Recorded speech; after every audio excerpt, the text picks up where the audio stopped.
Hey there, my name is Al. Today we're going to talk briefly about duplicating inside of Maya. Before we get there, if you love all things 3D, please subscribe. So I'm going to drop in a cylinder, and then I'm going to scale this up on the axis. Don't forget, shortcut for scale is R, and move is W. Great, so we can duplicate this mesh. So if I go to Edit, Duplicate, you can see that it is Command D on a Mac, Control D on PC.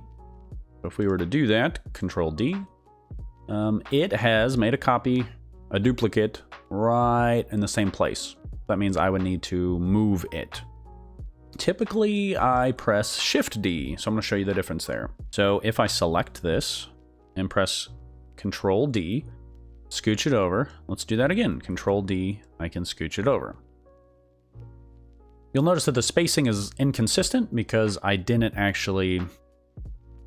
wasn't very precise. I just kind of scooched it over, which can be fine. What I prefer typically is to press Shift D as in Delta.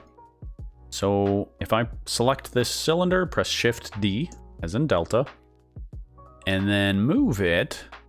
If I don't select other things and I press Shift D again, it's going to keep that same spacing that I had, and I could just press this indefinitely.